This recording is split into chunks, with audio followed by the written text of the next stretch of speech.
So I see the fucking U-turn sign, and I'm like, God damn it. So I have to do the U-turn because I can't go anywhere else. I pull over to the side. I call my casino helper tech person, and I'm like, listen, we have a problem. This thing is closed. I'm gonna be late, blah, blah, blah. And they're like, oh yeah, I forgot about that. They didn't have to tell me. It's fine. Like, even then, like, I still would have been late. So, but that's fine, right? But like, she was helping me find a different route.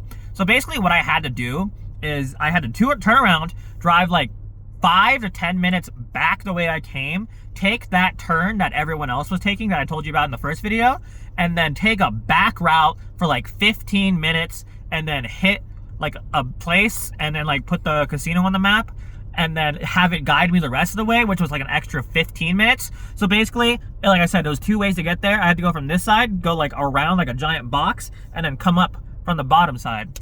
And I didn't get there until like 7:30, and the show didn't start until like 7:45.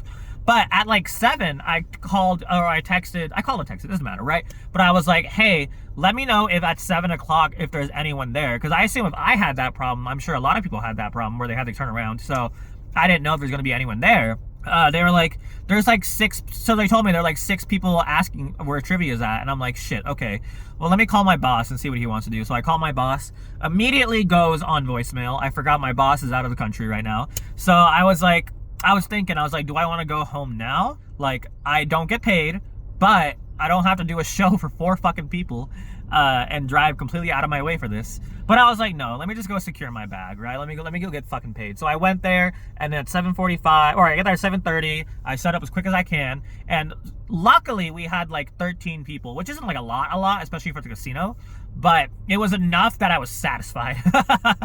But everything went fine. But then I saw this one guy, and I hope to God he's not watching this. I don't know why he would. But I had like all older people, right? So these older people are always horrible at phones, so I always have to help them, which is fine. I don't mind, right? I would rather they ask me for help than get pissed off at me for making them use phones. Like, I will help them with anything.